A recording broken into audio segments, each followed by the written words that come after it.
Hello, I'm Dr. Denise Milne, Executive Director of the Alberta Continuing Care Association, or ACCA. It is my pleasure to welcome you to our very first podcast. We are launching a series of podcasts as an additional way to keep members updated on priority topics and issues. As an association, we represent perspectives from multiple vantage points across the continuing care sector. This diversity is important because it pushes us away from siloed thinking and helps us evolve into a more seamless system of care that Albertans expect and deserve. Today, we are featuring ACCA's strategic planning journey as we focus our efforts on supporting our members through Alberta's healthcare transformation and its impact on the continuing care sector. We are so very fortunate to have John Vardalos, CEO of J5 Design Studios, join us. John and his team met with our board and staff to lead us in a member-centric approach to strategic planning. Thank you, John, for joining us today. Can you share with our audience what is J5, so then we can then talk about how ACCA, the Alberta Continuing Care Association, linked with you? Sure, yeah. Tell us about J5. So as you know, J5 is a design company, and a lot of people, when they hear the word design, maybe don't fully understand kind of what that might mean in the context of a consulting company. But you know, anything that is designed is created to be useful and usable and for people. So whatever the discipline of design may be, you know, that's the universal definition of design. So for us, you know, design can be applied to a strategy so that it can be useful to the people that have to execute the strategy, as well as useful to the people that receive that strategy. You know, and then also services as well. So if we're designing a service that needs to be created as part of a strategy, that also needs to be designed for the people that use it and also the people that have to deliver it from a human-centered point of view. Mm-hmm. And then organizational change as well. You know, when you're thinking about what are all the systems and structures that need to be created to support and enable that change for those new services or that mm-hmm. strategy, design is also something that can support those things as well. So we learned a long time ago that design is something that is not in abundance in this geography, and it's something that we thought we could build a company around and start introducing to more companies.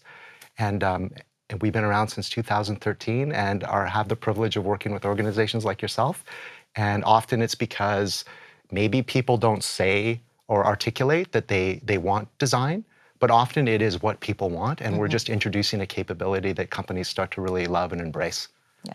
You know, my attraction to J5 after we initially met with you was the fact that I knew ACCA needed to do a strategic plan, but your organization or your company was going to take us way beyond that. And it was that journey I could see as we were talking to you and your team. And I thought, oh, great, I don't want to do a traditional strategic plan of 25 pages. And, right. you know, it has a life for a short period of time. I want to see the future.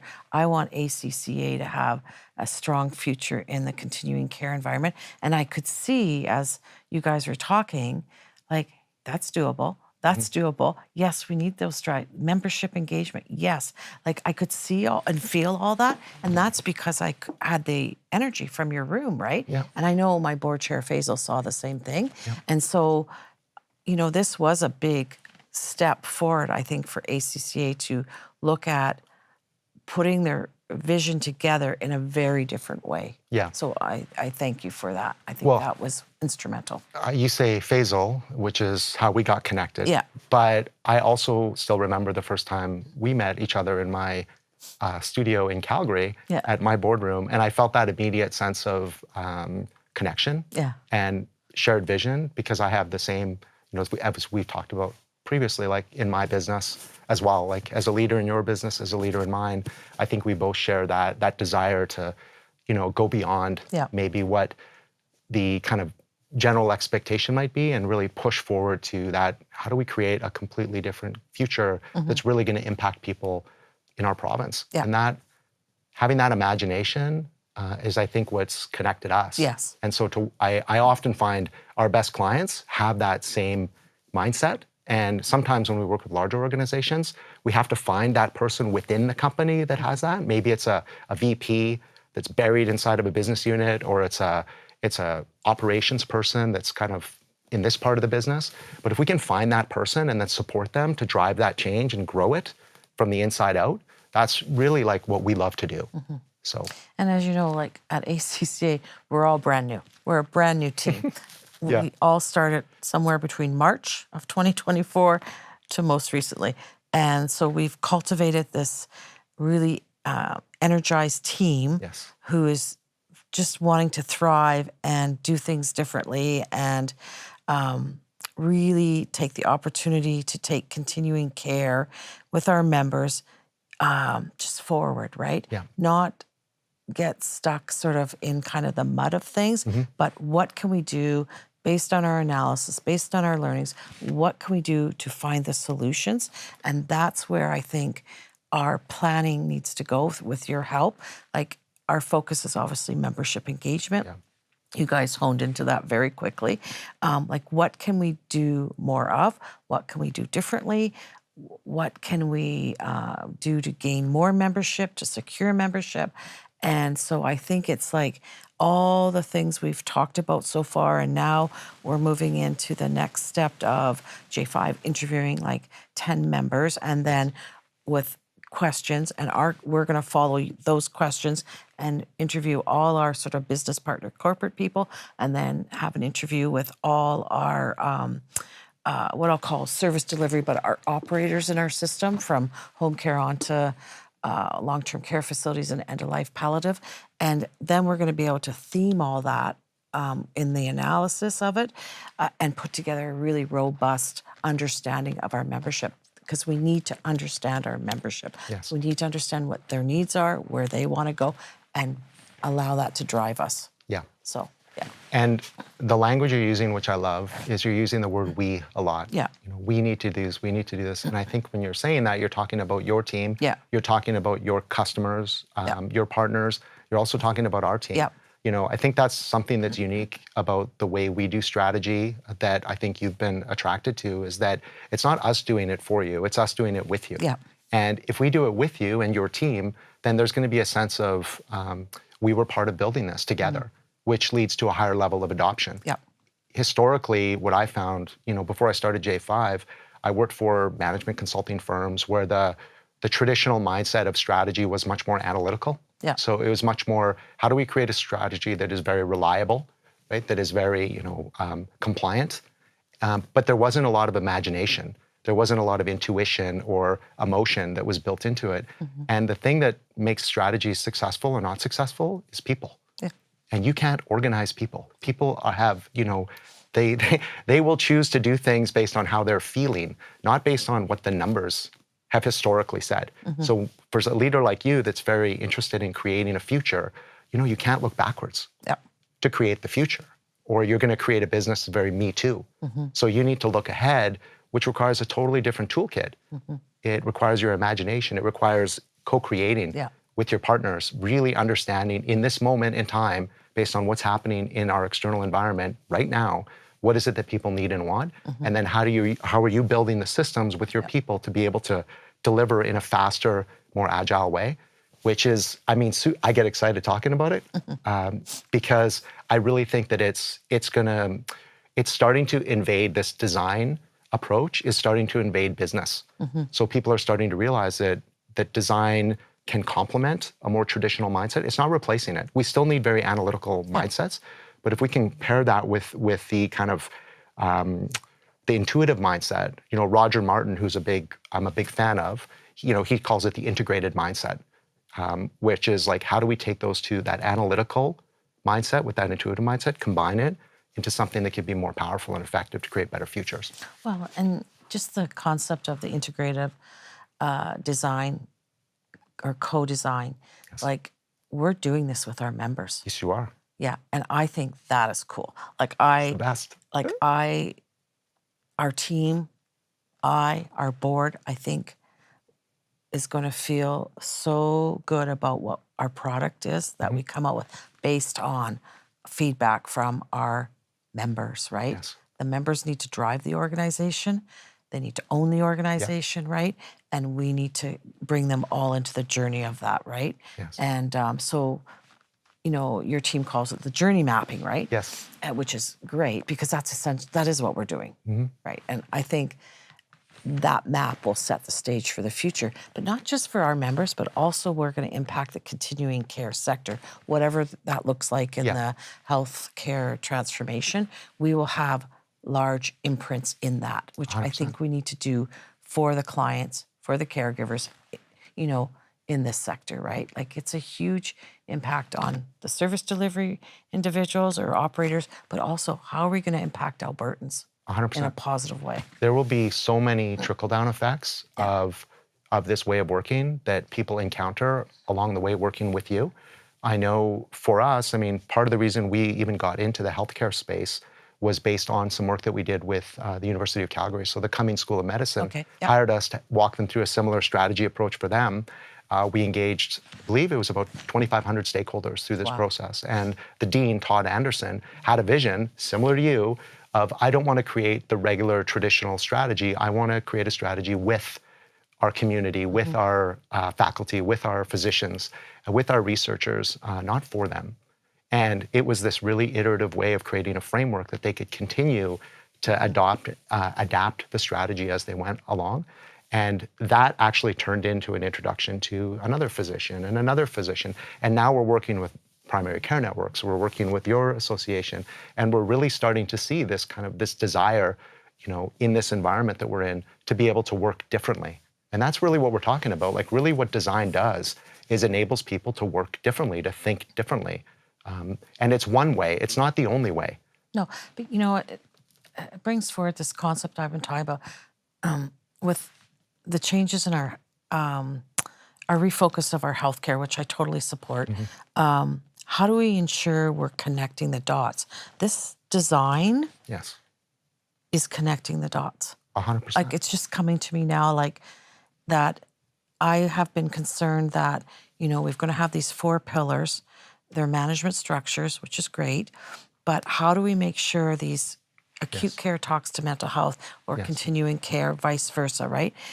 It's through the design at a larger level, but where ACCA can impact with your support to connect the dots. 100%. Right? So we don't have just 4 pillars. We have 4 pillars talking to each other, and continuing care actually could take a lead on making sure people talk to each other. 100%. 100%. I think that, you know, if you think about what are the parts of design that make it an effective approach or methodology, you know, one of them is it's human-centered. But another one is that it's systems thinking. Yeah. Right? It's how does this thing that I'm designing impact and interact with the rest of the world around it? If you're designing a building, you could just build the building, or you could start to think about how does that building exist inside of a larger ecosystem and community around it. So it's the same with a strategy or a system. A great designer is a system thinker as much as they're an individual human-centered thinker as well. So I really believe that design has the power to create a kinder, more beautiful future, which is our purpose statement. And I think part of what that entails in terms of creating a kinder, more beautiful future is all of these integrated systems, which is why our focus is inside of government, healthcare, nonprofits, and charities, because we think those systems interact with each other.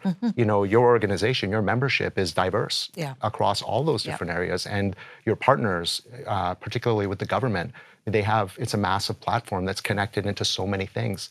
So the learnings that you bring to them and that they bring to you and that you share with your membership can have such like a ripple effects on so many different organizations that you'll never even really know. But that's what excites me. Yeah, it does. Yeah. It's been, you know, being in this job since March has been truly remarkable. Like, we've got a great team. Just a great board. A very, you know, I love about the board. It's unique, but they bring expertise to the table that in my previous roles, I did not necessarily have, but they're in continuing care. So they bring that expertise. And then we have our ACCA team that's all new, as I said. and they're bringing their expertise, and they're learning about continuing care just as much as I'm learning, right? And so it's all those like synergies coming together that this creativity is just flying out, Yeah. like out of the box thinking, right? Or looking at things very differently. Or, you know what? We've got this home care interest group, a working group going on right now, one of 5 in ACCA, with the goal of developing a position paper for government on home care. And just listening to and learning from these home care operators and the respect they have for each other and just the work that they do is phenomenal. They are the front end of the system that needs to be defined and acknowledged, right? But it's just like we are going to produce such a wonderful product as a result of their input, right? And that's what they were looking for, and that's what we're looking for, and that's what government's looking for, right? Is solutions, right? And so we're going to come together and do that, right? But it's like, as you said, we're co-designing. We're co-designing. Yeah. Everything needs to be co-designed. Yeah. For people to adopt it. Yeah. That was the whole, when I started the company in 2013, our mission at that time was to design workplaces where people look forward to Monday mornings. Yeah. And really what Beautiful. Thank you. Yeah, beautiful. Yeah, and really what I thought, one of the ways that we could do that was, obviously first we need to do a better job of understanding what people actually want and need. We need to talk to them. We need to surface what their assumptions are, their biases are, but then we need to support them, again, with a different way of starting to think about like change and transformation. And I realized by bringing people into the process beyond just asking them what they want, but starting to say, okay, let's together build the version of the thing that you think could be what changes, how you behave inside your organization.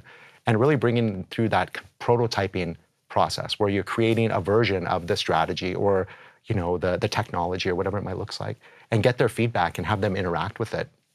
You can do that with anything. You can do that with the building, with the community, with the strategy. It's that act of taking something and conceptualizing something and making it somewhat tangible so someone can really interact with it and give you feedback. And then you build the thing once they've validated that that's actually what people want. But often what happens is people go from a strategy to an implementation. And people don't use those things because it hasn't been designed. It hasn't been co-created with the target audience or the users. And certainly sometimes hasn't been designed with the actual people who have to deliver the change, the employees. Because one thing to go, oh, this is desirable, our user, our customer will find this desirable, but is it feasible? Can you deliver it? Are your people ready? Do they have the tools to deliver that thing? Because that's one way to really set yourself up for failure, is if you create a strategy and just go implement, and you haven't done that feasibility assessment. And you haven't honored the expertise in community, right? Right. Like that's hugely important, right?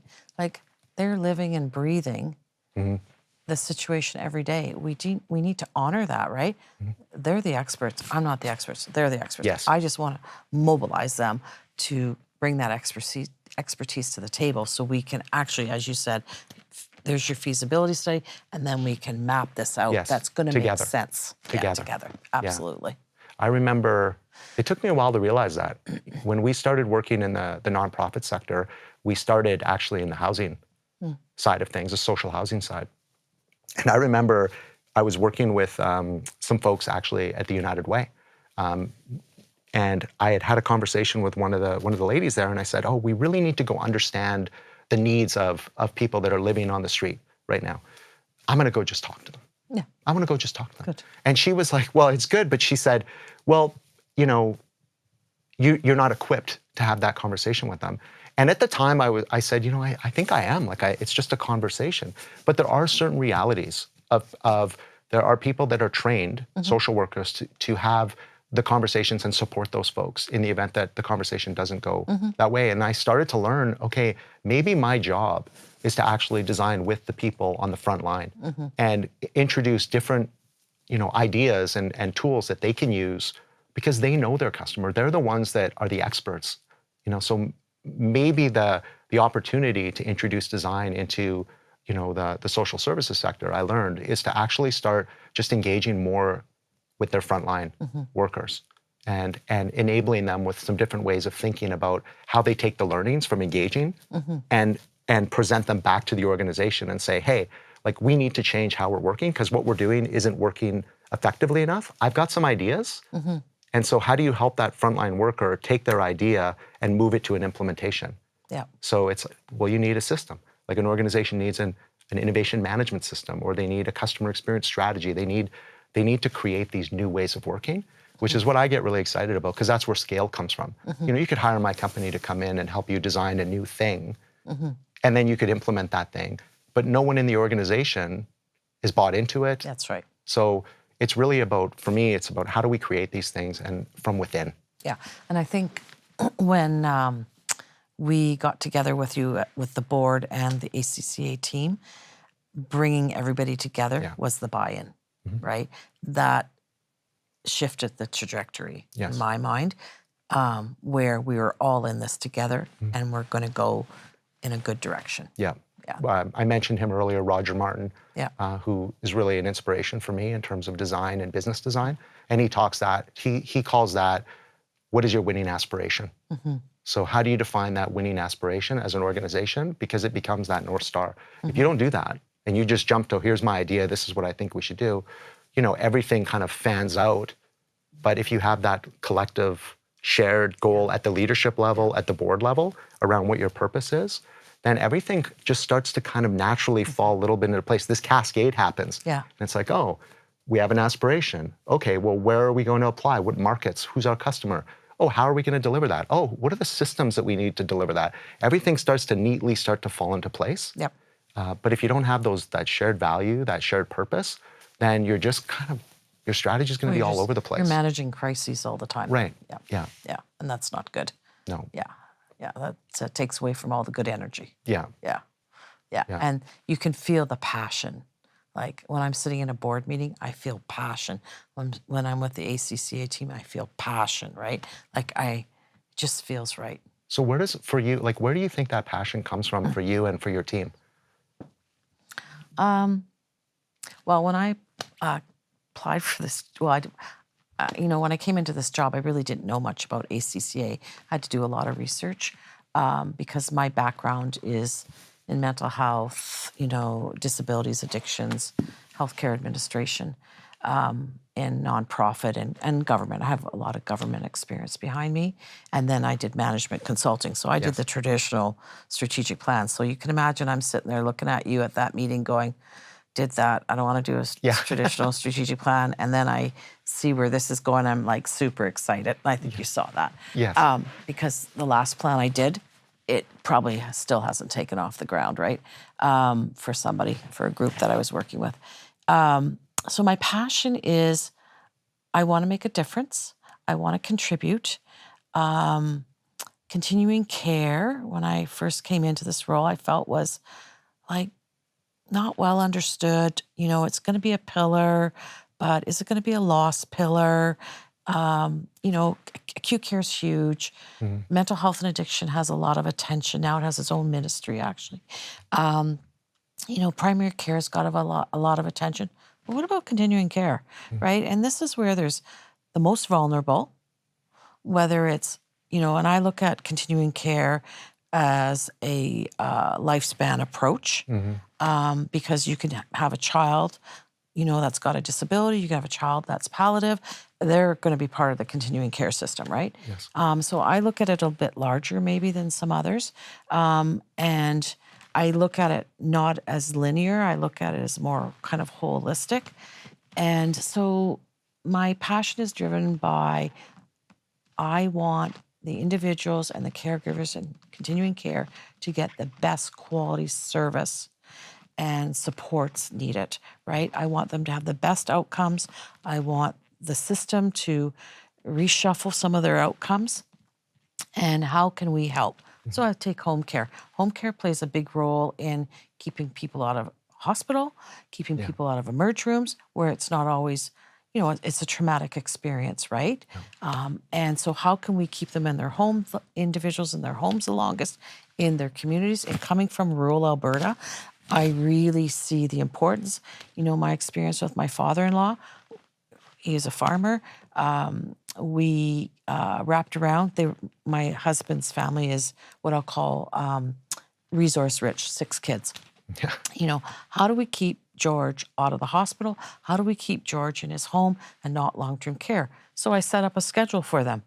Every adult child was going to contribute and make a dinner for George, be there and have dinner with George, check in with George. And so we were able to do that, right? To keep him in his home as long as possible. George did not want to go to long-term care. I get that. He wanted to stay on the farm.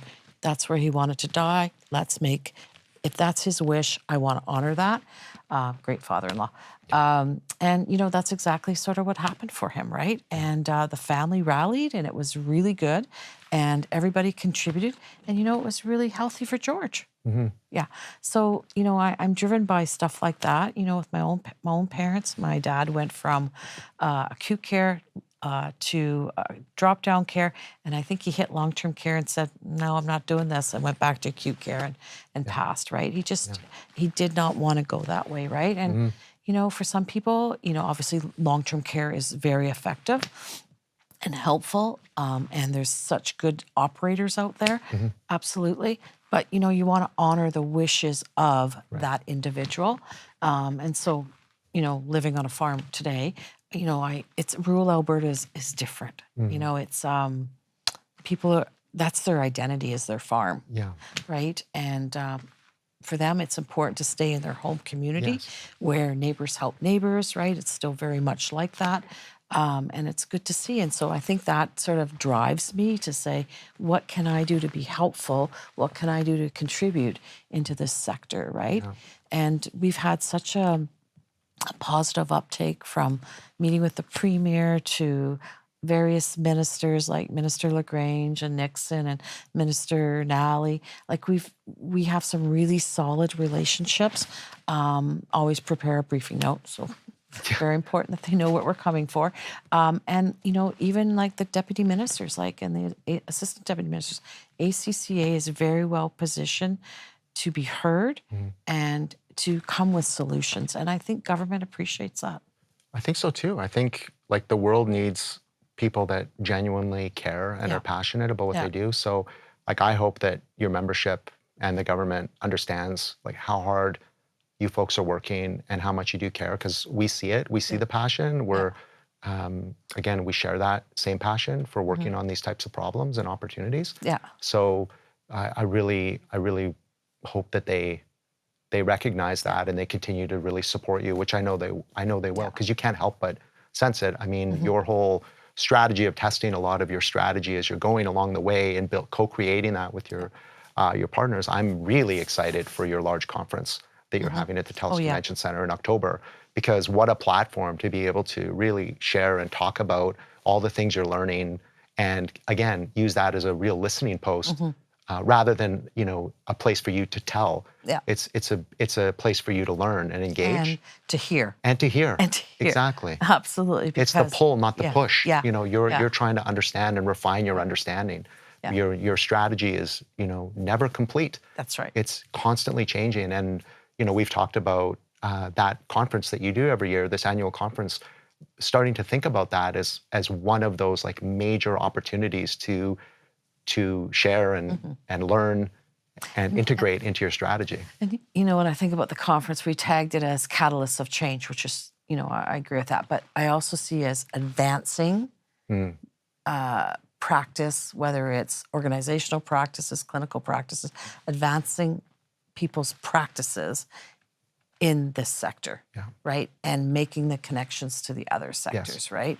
And really challenging ourselves to learn, do things differently, but also respect what has been working and enhance what's been working. I don't want to lose that, because there's some super wonderful things that are happening out there. 100%. And how can we build on those really good practices and enhance them rather than start all over? But what's new that might be helpful to enhance those practices, right?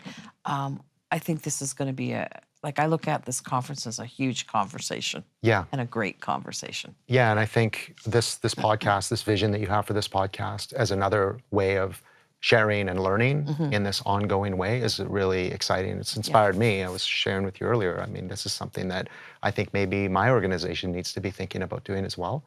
And it just really comes back to, regardless of whatever the channel is, it's how are you engaging and communicating, learning, iterating. Yeah. So this is also another great Yep. way for you to build relationships. And, Yeah, absolutely. very cool. Love it. Yeah. And you're agreeable to do the 12th podcast I will with do. me. I will be available anytime for this. Because I want to show people like how the ACCA journey starts to unfold. Like it's an unfolding process. It's not an end process. It's how we continue to unfold and grow and really accelerate the world of continuing care in the system. Yes. I do not want continuing care to be lost.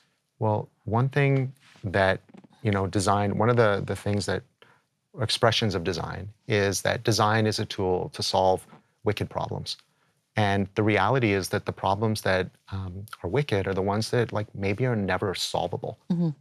How are we gonna, there is no solution for mental health. There is no one solution for caregiving. Yeah. These are journeys. Yeah. These are things that require incremental improvements and then sometimes transformational things. But those will always, until we come up with a cure for dementia, we will always have to be making an impact in people's lives to make life a little better for people, or a lot better. Yeah. So, it's that idea that the future is not a fixed destination. It's a journey. Yeah. And you as the leader and your board have really embraced that idea of getting into this place of continuous improvement and innovation and new ways of thinking and working, which I'm just really proud to be a part of this. Well, I'm proud that you came on board. Yeah.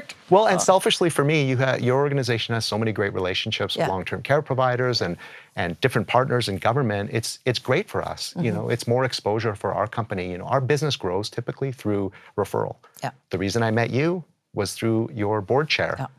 And the reason I met your board chair, Faisal, is through the Canadian College of Health Leaders. Yeah. And so it's all about relationships and people getting to know each other and trusting each other. Because ultimately, if you do good work and you really care, I feel like that's the best way to build a business. Just really passion, working hard, bringing some expertise, collaborating.